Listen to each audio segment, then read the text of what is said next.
Welcome to the Scott and Brandon Show, a show where we entertain the pressing biblical, social, and political issues of today. My name is Scott Jackson, and this is my co-host, Brandon Ulmer. Our aim is to have open conversations about serious topics and to build up the body of Christ in the process. If you're interested in theology, applying scriptural principles to our daily lives, or political and social issues as they relate to Christianity, you'll definitely want to tune in. This is the Scott and Brandon Show. All right, everybody. Welcome to the inaugural episode of the Scott and Brandon Show. My name is Scott Jackson, and to my right here is my co-host, Brandon Ulmer. And today we're going to be, diving into this whole podcast journey. This is something that me and Brandon have really been kind of talking about for the last few months, off and on. So we're going to dive into it and see how it plays out. And, we're at least going to enjoy the conversation. So we hope and pray that everybody else is also going to enjoy it as well.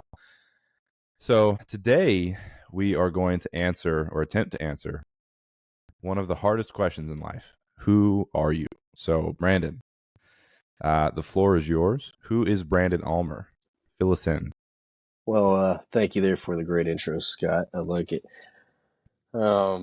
Just to kind of reiterate what Scott was saying, we've been talking about doing this for a while, so really excited. And so we decided to kick the first episodes off here with, getting to know each other. And so opening up about myself is always a little nerve-wracking. Not one to like to talk about myself, but I will. So, coming to faith for me has been a lifelong process. Growing in my faith, again, lifelong process. And obviously that's what the Christian walk is, essentially. It's a lifelong process. But for me, my faith started out when I was actually really young, but I'll back up before that. So when I was just a little kid, my dad and my mom were also married. They were together. They were very, very young. I think my dad was 19 when he had me. My mom was like 17. Sure. As I understand it. So they were very young. My dad was active duty military, and stationed in Florida. And, they had me. And so, so when I came into the world, my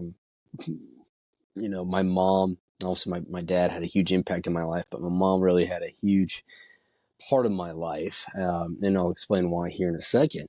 And when I was about 4 or 5, my mother decided to, get up and leave.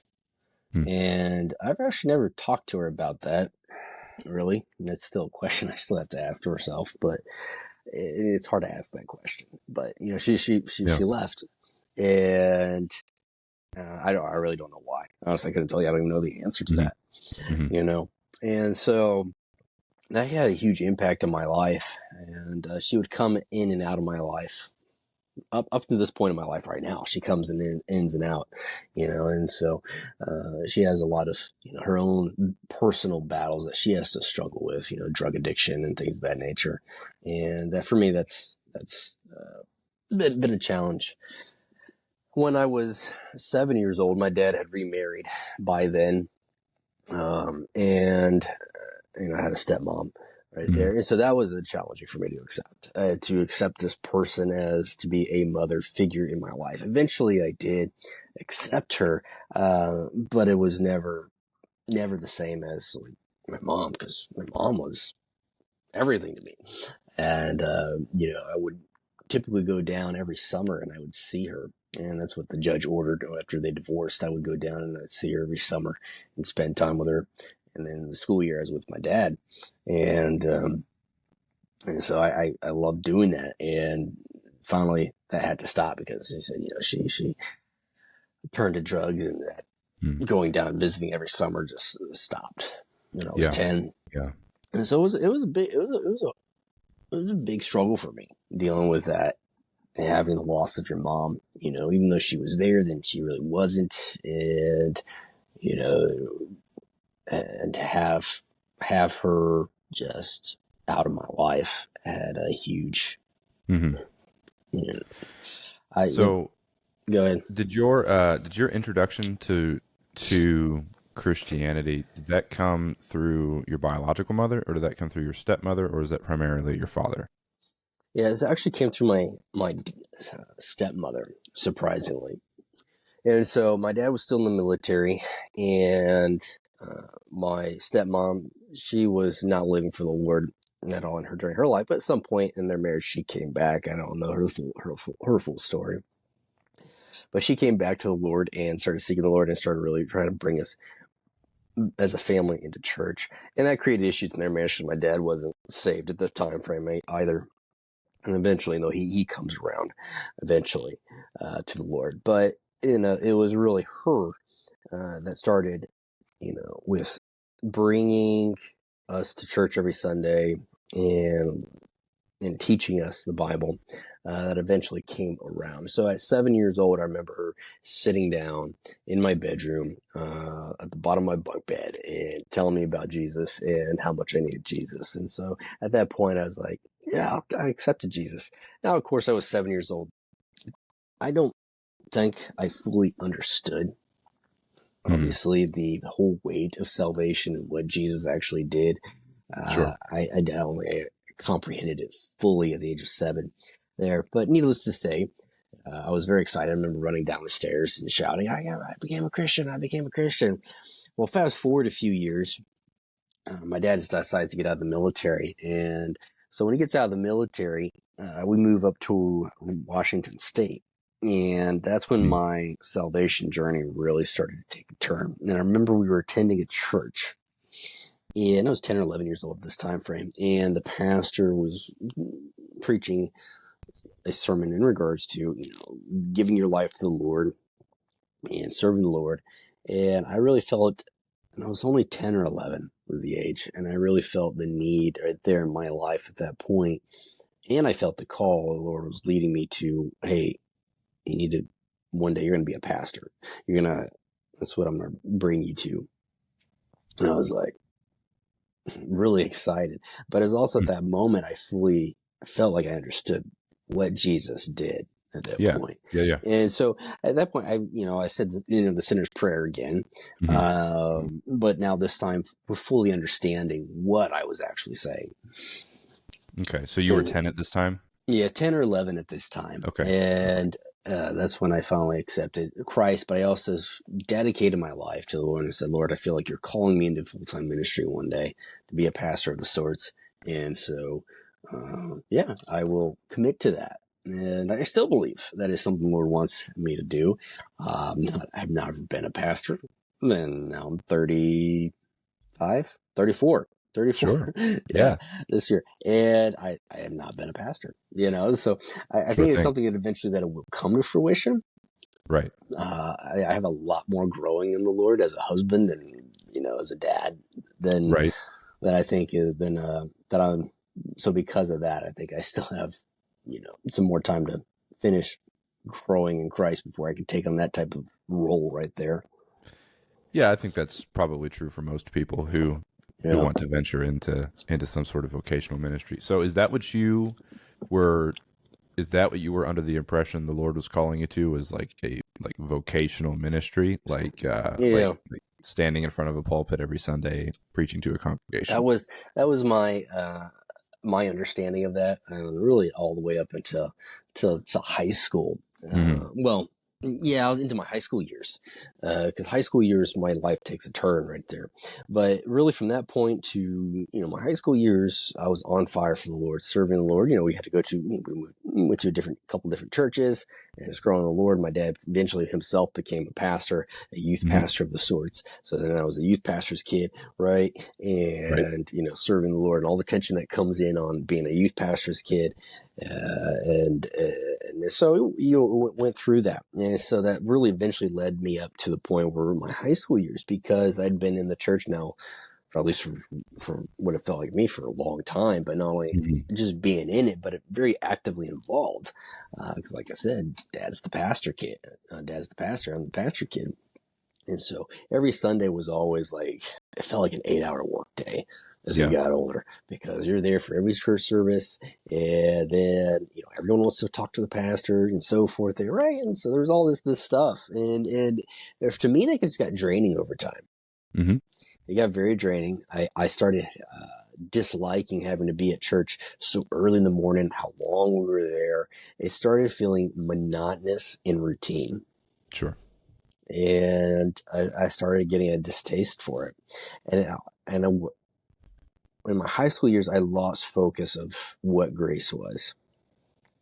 Christianity at that point became more pharisaical to me. As routine, rhythms. These are the laws we're supposed to obey, things of that nature. And I lost sight of what grace accomplished, understanding that the Christian life is all about a relationship. I started off with a relationship, and for many years, that relationship was pretty good and pretty solid, right? And keeping it at a relationship level. And then I said, with the routine of having to do the church thing, and every Wednesday and Sunday like that, it just got boring real quick for me. And so, when I finally graduated high school, I wanted out from the family. I was tired of always being told what to do, and tired of doing the whole pastor thing and the church thing and stuff like that. I felt like it was just really boring. I still believe obviously God existed, right? I still believe God played a part, that God was real, and so I did not deny that, and I did not deny my faith either. But I was like, you know what? I want to enjoy the world. I want to go and have fun. I want to go do things. And so the fastest way to do that in my mind was to join the military. So why not join the Marine Corps of all branches? Let's join the Marine Corps. Now, I joined the Marine Corps for several reasons. From wanting to, in my mind, be one of the best branches out there was one of the reasons. But I also wanted to fight. It's like a proverbial shot at the other branches, Brandon. Yeah, it is. It is. Don't get me wrong. I've been in the Army too, so I've been in the other branches. Sure, but I wanted to experience life. So I decided, let's join the military. Now, I joined in 2008. Now, during that time frame, Obama was doing the surge there in Afghanistan. So I knew very full well that, especially the type of job I wanted to go into, because I wanted to be infantry, that, I was going to experience. There's a good chance I was definitely going to experience having to go to war and go to fight. And so that was one of the reasons. And I also wanted to go to school as well. And I knew where I wanted to go. I wanted to go to Liberty University. I wanted to go get a Bible degree. Now, what's interesting is that I knew this, but I was not living for the Lord. Like, I had in my mind, hey, I'm going to go enjoy the world. I'm taking a break. I'm going to go enjoy the world for a little bit. And then, I'll come back, and then I'll go to Bible school and pursue this pastoral thing, right? Sure. So that was still in the back of my mind. And it's interesting how that all kind of somewhat worked out. So anyways, I joined the military, and that was a growing up phase for me as well. It's really the first time I actually been away from home, realizing I'm not going back home that night, I'm not going to some summer camp. No, I'm going to boot camp. And then, so that was definitely a struggle learning how to, navigate those waters, being away from home, being away in a completely new environment, and so forth there. And eventually, that led to being, really, really shaping and defining me as a man. Right. Sure. And so some time passes. I remember leaving in August of 2008 for boot camp. I graduated sometime in November, and from boot camp and in my MOS school as well, in December, some time frame. I went through, because Obama was doing the surge in Afghanistan. Everything in as far as training was accelerated. So what should have taken me, probably 6 months to get, 5 months or so, maybe 7, to get fully trained up on, I did in 6 months, maybe, or 5 months, right? Everything was just accelerated so fast and quick. Sure. And I finally get to my unit right there, and that I'm be permanently a part of. And I'm not living for the Lord at all this time frame. I got now buddies in the Marines. Hey, let's go have fun, right? And so I was stationed in Jacksonville, North Carolina. So for any of our listeners that are stationed in Jacksonville, North Carolina, all you really know there that's in Jacksonville, North Carolina is strip clubs. Right? Yes, there's a Walmart, there's other things like that, but that was really my first dose to, living on my own and living rebelliously. Sure. Right. And so, they would take me and we would go to the strip clubs, or, let's go out to the bar, or whatever the case is. And so, I started, let me explore life. Right. Yeah. So when I was at training, I was sinning and, Sure. living, how I wanted to, how I chose to.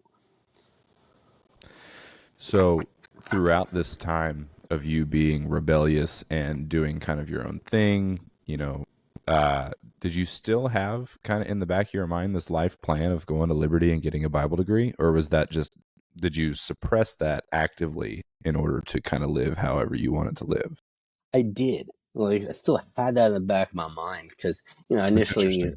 Yeah. when you join the military, you have to join for 8 years, Okay. and you have to sign up for 4 years active duty and then 4 years inactive. Some just do 8 years straight. So I did 4 years active duty and then 4 years inactive Mm-hmm. duty, and so I knew that my time in the Marine Corps was limited, Okay. and I knew that the Lord wanted me to go to school and that to one day to actually Sure. teach the Bible. Sure thing. And so I knew very full well that what I was doing was wrong too, as well, Yeah. living my Yeah. debauchery lifestyle. But So did you have this like, go ahead. Go ahead. I would say I was just so tired from growing up in the church, especially as a pastor's kid. Just the monotonous routines of everything is what I felt like it was. Sure. Like we get up, we read our Bible, right? We do the church thing because that's what we're Mm-hmm. supposed to do, right? And then we stay at church for ever and ever because you're part of the ministry. So that's You what never you do leave. anyways. You never leave, right? And you know, and then there's some other things. And we'll step back for a moment. We'll pause at the Marine Corps stuff. My dad obviously, played a huge impact in my life as well. And, he went to college later in life, right? Okay. After he got out of the military, he went to college later in life and eventually a seminary, because he was going to become a chaplain as well Sure. in the military. And so he started pursuing his career side much later in life. But when he started pursuing it, I'm wrapping up my high school life as well. Oh, I see. And so for me, at least I felt like, and we actually never talked about this, I felt like though he put me off to the side After he because started his career? his career, well, yeah, in the pursuits of his career, because he Okay. still had to do seminary, which is Sure. very long, Sure. right? And his career and stuff like that. So his ministry, his career, his education, all that stuff came to the forefront. Like that's what I understand, as a dad now that I can understand why that is. You got to focus on that. So I don't think it was very well balanced out at all. And so that was his primary focus. So it was kind of pushed to the side. He would, obviously try to do things here and there, but it was nothing ever lasted. There was no ever permanency to it. It's like father-son time or anything like that. He was really up until I graduated high school. Then it's like, I'm done with all this. I'm just done. Yeah. Right. Because you have more time for other things and, no time for me at all. And then,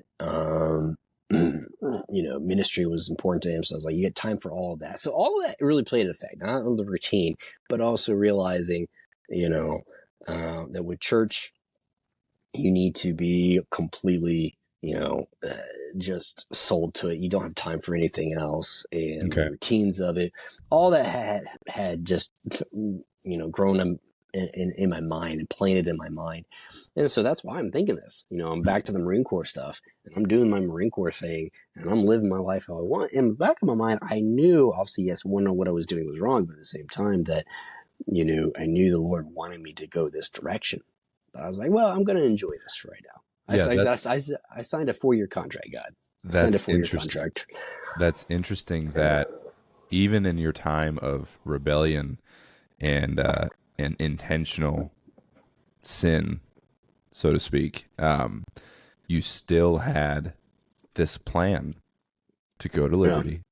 Yeah. So it's not like you didn't believe God was real. It's not like you were like a disgruntled atheist who'd been hurt by the No. church, right? So you stayed a Christian, I guess in name, Mm-hmm. not necessarily in practice. Yeah. Yeah. And now, when you were living this way in the Marine Corps, do you have any sense of, I guess, what we would affectionately refer to as conviction? Do you ever feel bad for what you were doing?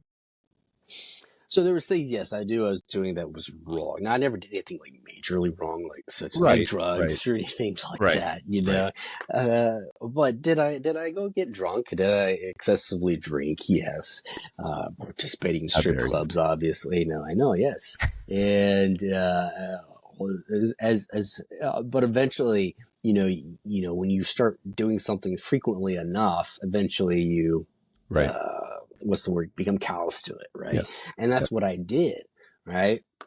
And so, I would do these things and I was like, this, I should not be doing this. I should not. And that was in the back of my mind. All right. And I was just like, well, I'm been doing this way. What else is there for me to do? Yeah. Right. And I was just like, I said, Christianity is so boring. It's so just Mhm. routine. As I know God's there. I know he's real.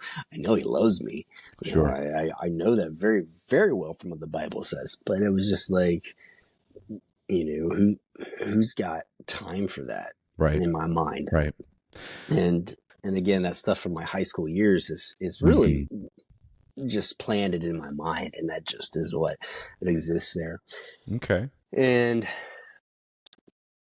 so for me, even at that point in the Marine Corps, Christianity is still so very much routine and Okay. it's monotonous in my Okay. mind.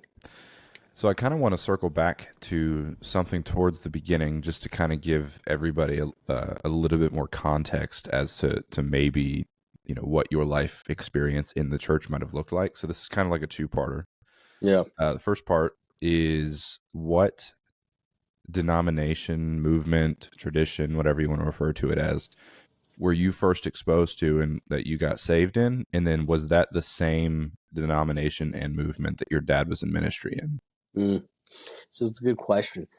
The movement, the denomination that I got, I'll say, saved in when I was, 10 or 11 years old. And I remember the name of the church was called Adding New Life. So I don't know what type of denomination, or even if it was a non-denomination. I had no idea, but it was more on the charismatic side. I do remember Okay. that. Right? But we left the charismatic side and stayed in the Baptist side. And more specifically, I think we stayed on the Independent and Southern Baptist side. We'd flop back and forth depending on where we were at, Sure. location wise, and if there was a church there. And so I grew up predominantly Baptist. We would, every once in a while dabble into Calvary Chapel. If anybody's familiar with the Calvary Okay. Chapel Network Okay. and Chuck Smith and Yep. things of that nature. Love that network. Awesome churches. And so we would dabble into those, but predominantly we stayed Baptist, and that he had a huge impact too on my life, because that shaped a lot of my theology and how I viewed God as well. And my mother, and I said, earlier, that she was in and out of my life. She would go do drugs. She'd go to prison for Mhm. a couple of years, come back out, and then she'd be in my life for a little bit, and then she'd do drugs again, and the cycle would start all over again. Right. And but it was in the prison system where she was exposed to Kenneth Copeland, and Okay. it was with the Kenneth Copeland ministries that exposed me to the charismatic side of the church, the whole Okay. Pentecostal stuff, the Pentecostal denomination. And now I know there's differences in Pentecostals, but at the time Yeah. frame I Calvary didn't. Chapel would actually be classified as more of a charismatic Yes, denomination yes, as it well. would So actually. It yeah. would very much. And but I had no idea of this stuff. But as I took it, and this was not presented very well to me by my parents, but that the charismatic side of the church was pretty much bad. It was how it was conveyed to me. And Sure. so, with the Kenneth Copeland ministries that my mom was involved in when she was in prison for those couple of years, they would teach her and say, you can't tell your son you love him, because then you're going against what the Bible says. What does Jesus say? Jesus says you must hate your mother, your father, your son, and so forth in order to be worthy of my kingdom. Now, obviously, that's not what Jesus is literally saying there. But when I was just a kid, just a young teenager, I didn't know anything about studying the Bible and understanding the differences in idioms and all these different language literature that they used in scripture. I didn't have no understanding of that. Right. And so I took it very seriously when my mom said, I can't say that to you because I'll be going against what Jesus said. Now, is this your biological mother or your stepmother? Yeah, this is my biological mother. Okay, so your biological mother got introduced to Kenneth Copeland, Prosperity Gospel, that whole movement in prison. That whole movement. And then your dad, on the other hand, along with your stepmother, who more or less introduced you to the faith, was more so on the Baptist, maybe venturing in the Calvary Chapel type of thing. Okay, so you kind of had these two dynamics kind of playing with each other. So you have your biological mom telling you now that she can't tell you that she loves you because of some teachings that she got in prison, right? Yeah. Another thing, if you can't speak in tongues, you're not saved. That type of stuff as well. Okay, sure. All right. Okay, very interesting. Yeah. And so, learning that and dealing with that as a young kid as well. And I say young kid, I'm saying like teenager years. Teenagers to me now are young kids. Anyways, was very, very traumatic for me emotionally. And so that was another reason for why I was leaving the church in my mind. When I justified when I was in my high school years, I was like, here's this routine thing. I've got parents who got no time for me because they're focused on all the church stuff and their ministry and so forth. And then I've got a mom who's in and out of my life who, due to drugs, says now, because of what the Bible says, she can't be a mom to me, basically. And so I had that going on. And so I was like, if this is what God does, then why am I in it? Why am I doing it? And how old were you at this time? When she started kind of bringing up all these teachings, stuff. Oh yeah, so I was middle school age. I was middle school, so I was like 12, 11, 12, 13. Yeah, 11, 12, 13. You have your biological mother looking at you and telling you that she can't tell you that she loves you because that's what Christianity is. Yeah, on the phone. I remember. Very specific. It was on the phone. She said that. And I remember saying, I was like, Mom, I love you. Because it was time to get up. Because she only had a certain amount of time because she was still in prison at that time frame. She only had a certain amount of time to talk on the phone. And I remember saying, I love you, Mom. I love you. And she's like, I can't say that because I'd be going against what Jesus says. That just rips my heart out. I was like, okay, all right. And then so be it. And so it was that age that, I realized I started distasting the charismatic side of the church. Okay. Now, my dad was a youth pastor at that time frame. So I was still living for the Lord. I really wasn't in my high school years of thinking that Christianity is so routine and monotonous and boring and just sucks everything out of you at this stage yet. But, I started getting exposed to the charismatic side.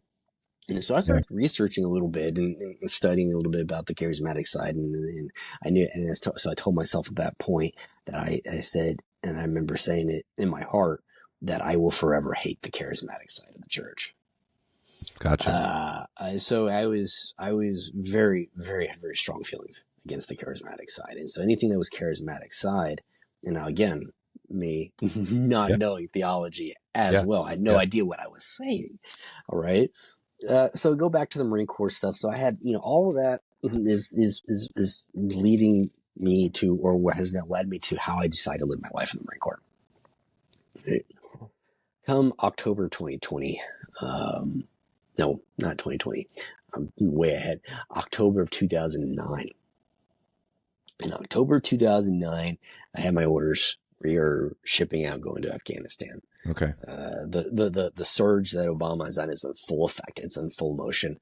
I'm part of some 30,000 troops, Yeah. right? Yeah. That are being sent over now to Afghanistan to increase operations.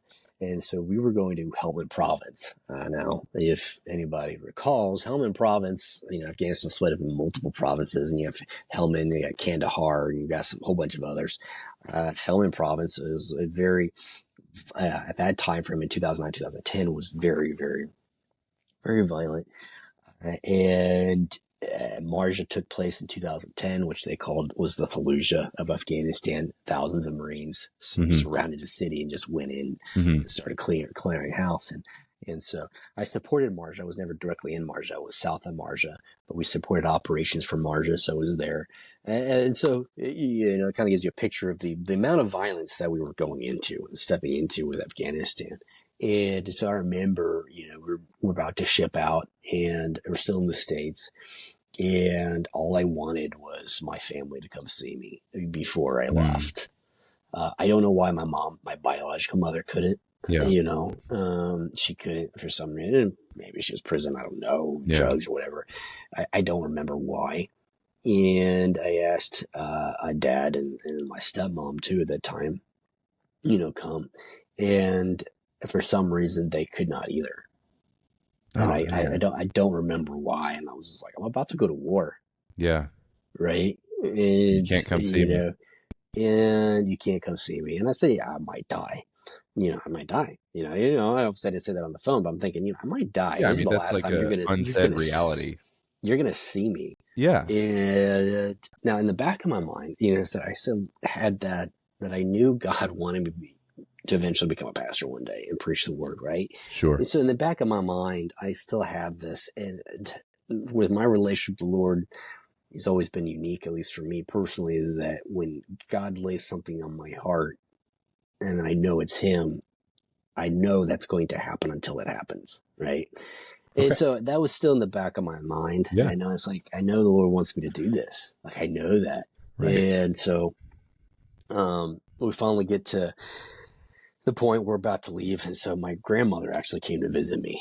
And so I had some family that came to visit, but the people I wanted were not there. They didn't show up. So again, another instance of the people in my life that I wanted to be there were not there for me. Mm-hmm.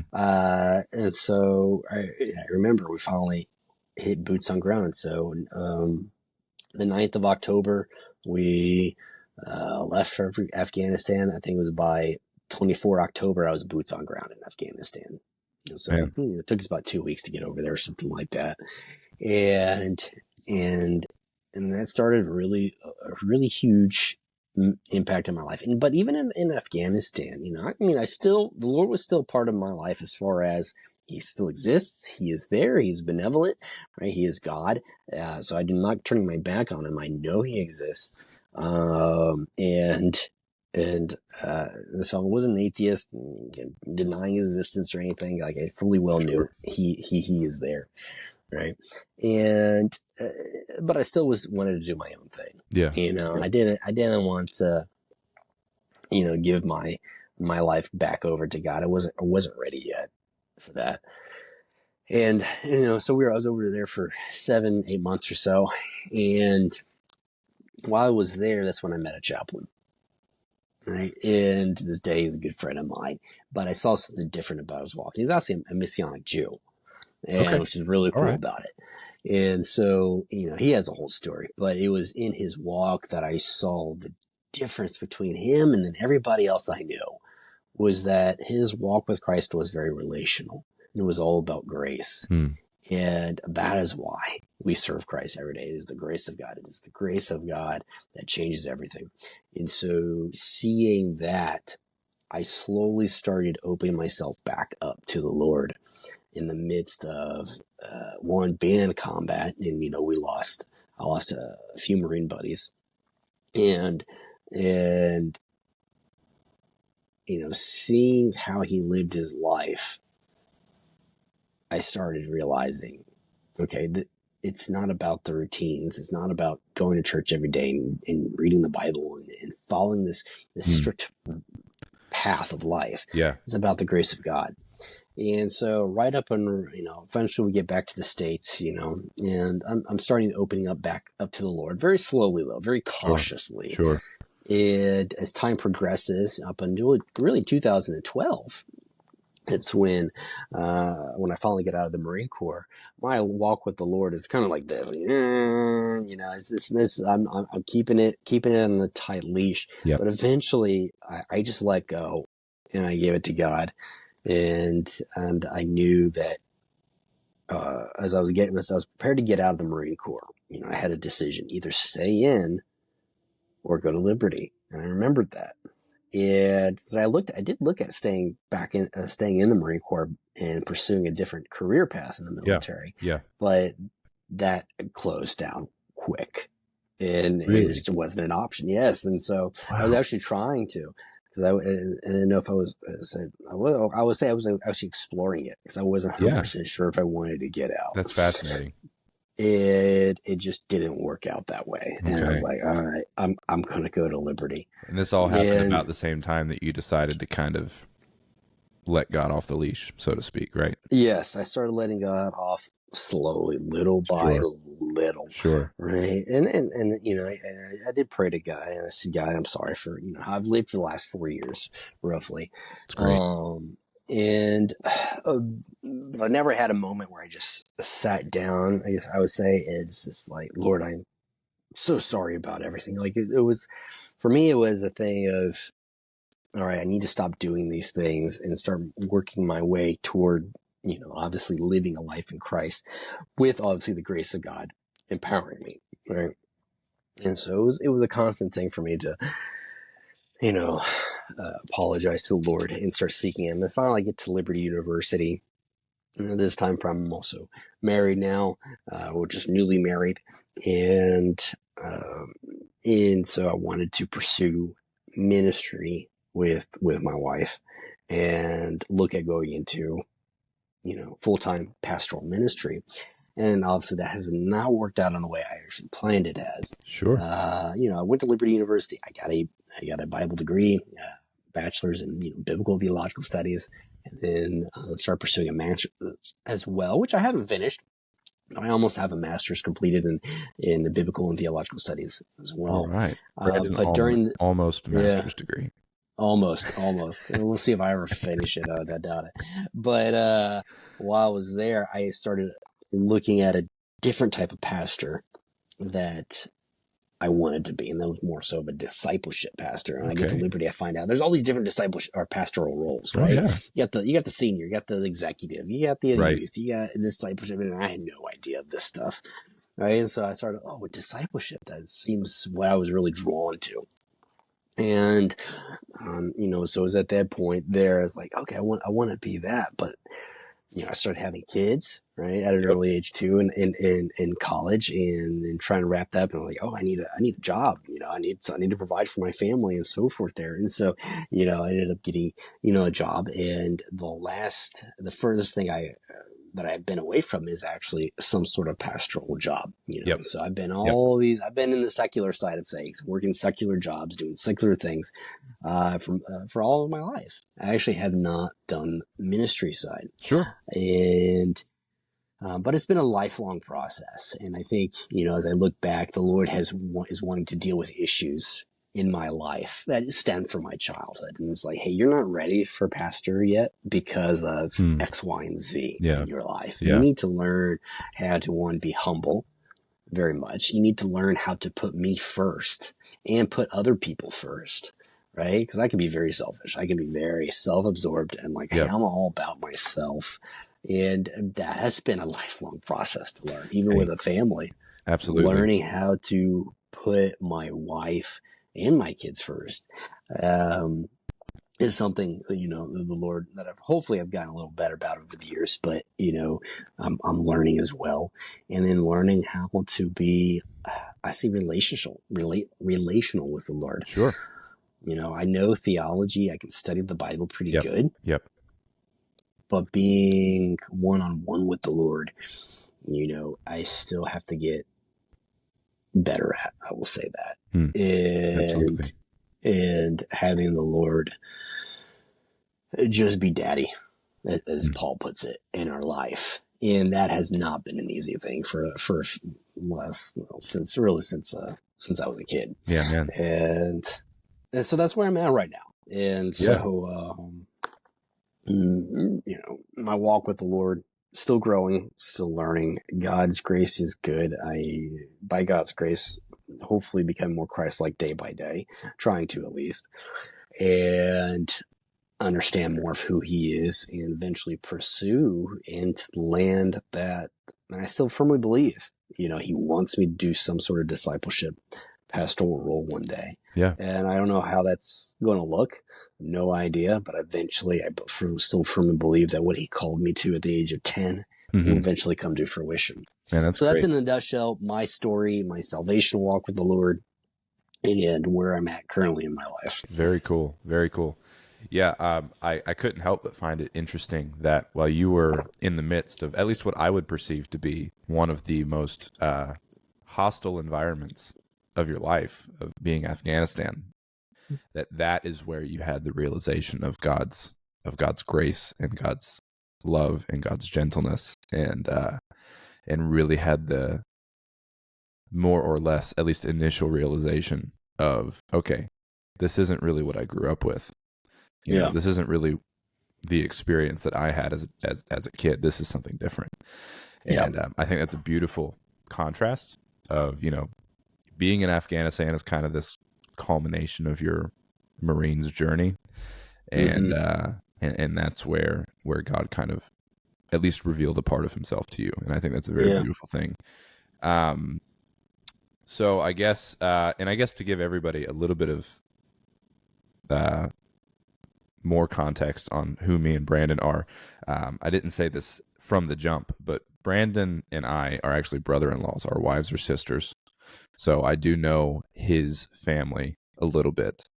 So I guess one question I wanted to kind of jump into is, because I know your wife, I know how she grew up. Knowing your animosity, I guess is a good word for it, towards the charismatic movement. And then you marry a charismatic woman. I did. How did that affect how you started raising your first children?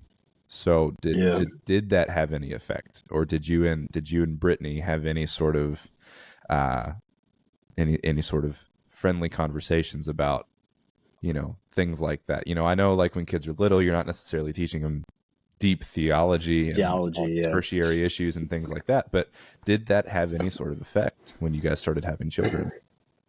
So I don't think it had any effect on the kids and raising the kids. And even now that our oldest is now middle school, right? We haven't had to discuss charismatic theology, and everything that pertains to charismatic theology. And I've come a long ways in my charismatic beliefs. I no longer have this hostility toward the charismatic church or this animosity. I like that word they used against it as I used to. I am still leery of it, and I still have my personal battles with it, but I'm not and I don't have as much animosity toward it. And I think though what has been, or what has come out of marrying a charismatic woman, and especially a woman who feels very deeply with emotions, right? But that's how women are. Women are made, generally speaking, who are to be more emotionally not controlled, I want to say, but to have more of those stronger connections to their emotions. Sure. Right? Sure.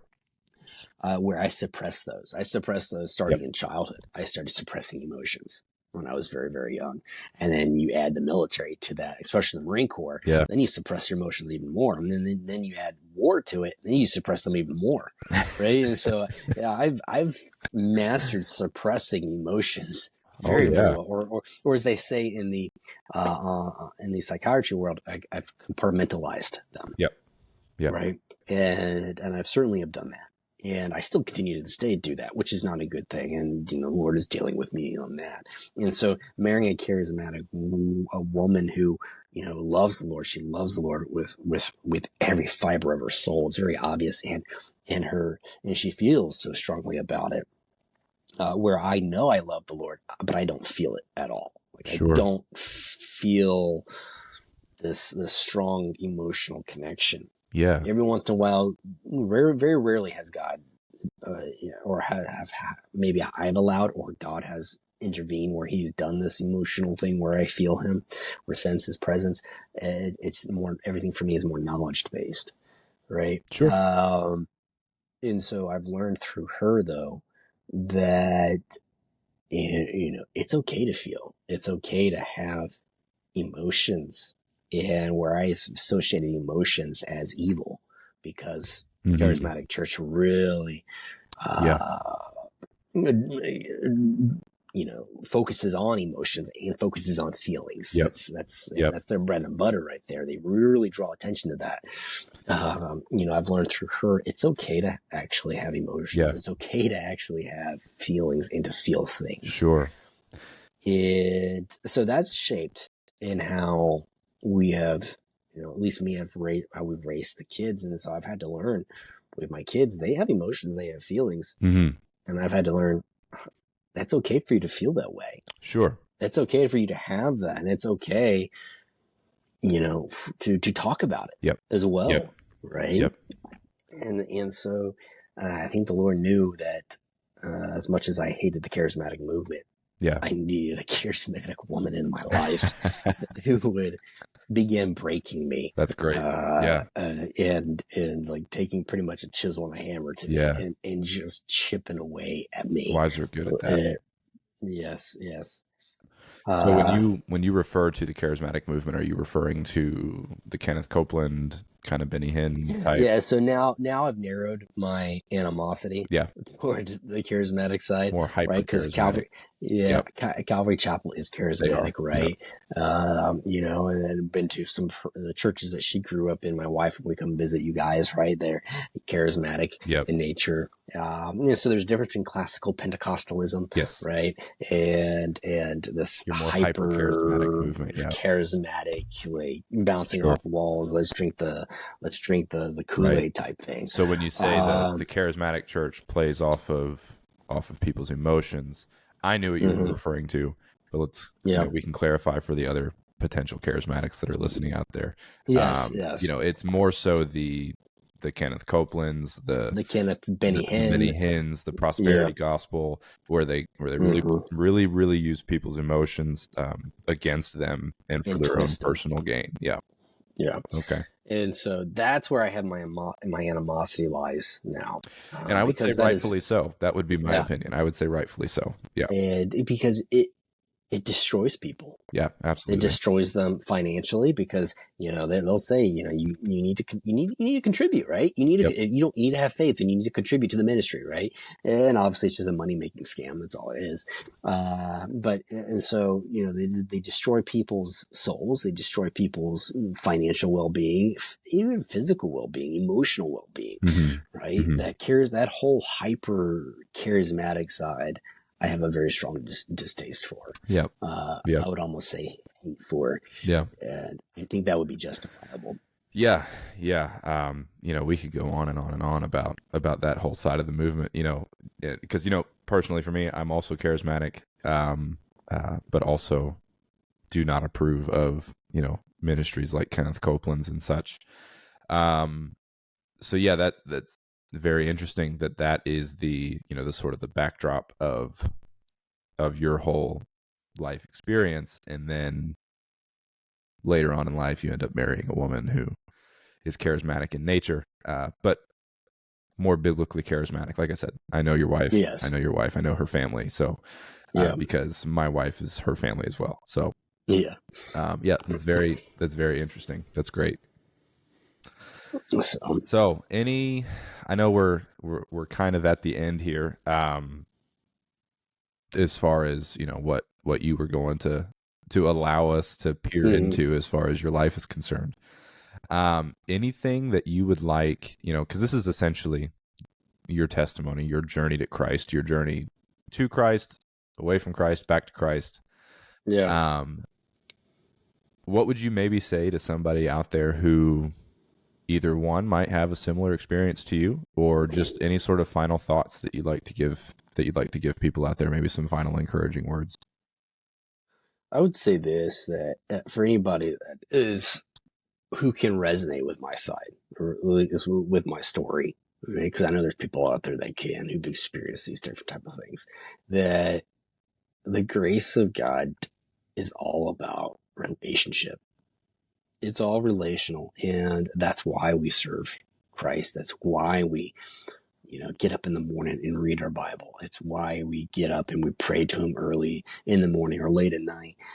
And so when it comes to that, I would just encourage you to pray to God right now in the moment that you are in, that God, you would reveal to me more of your grace.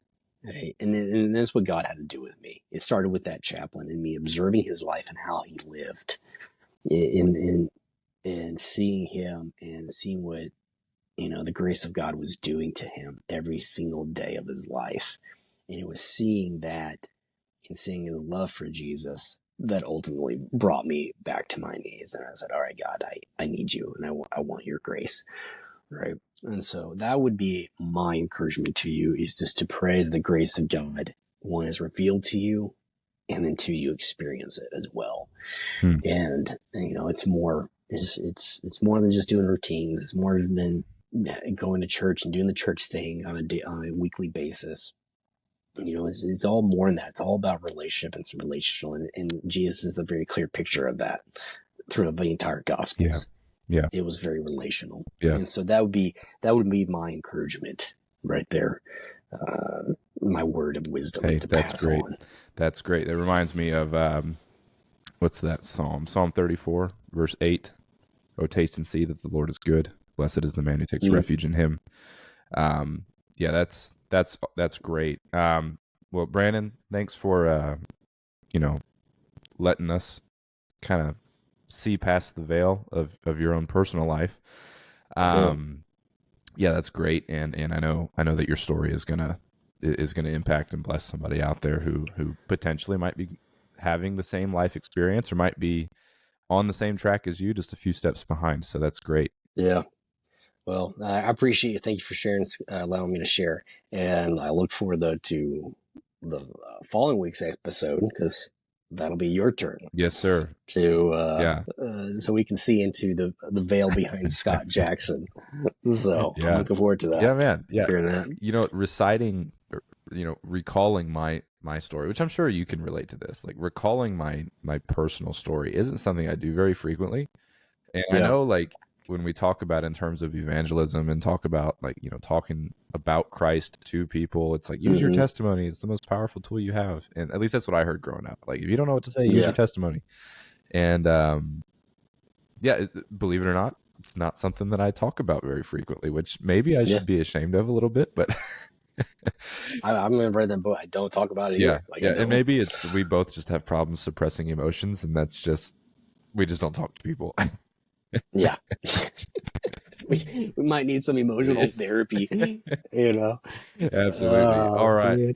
Well, we're going to go ahead and wrap up today's episode. This has been episode 1 of the Scott and Brandon Show. And, we hope it's been edifying to you and, building up the body of Christ like we aim to do, with the show at large. Like Brandon said, next week is going to be episode 2, and it's going to be answering, who Scott is, who am I?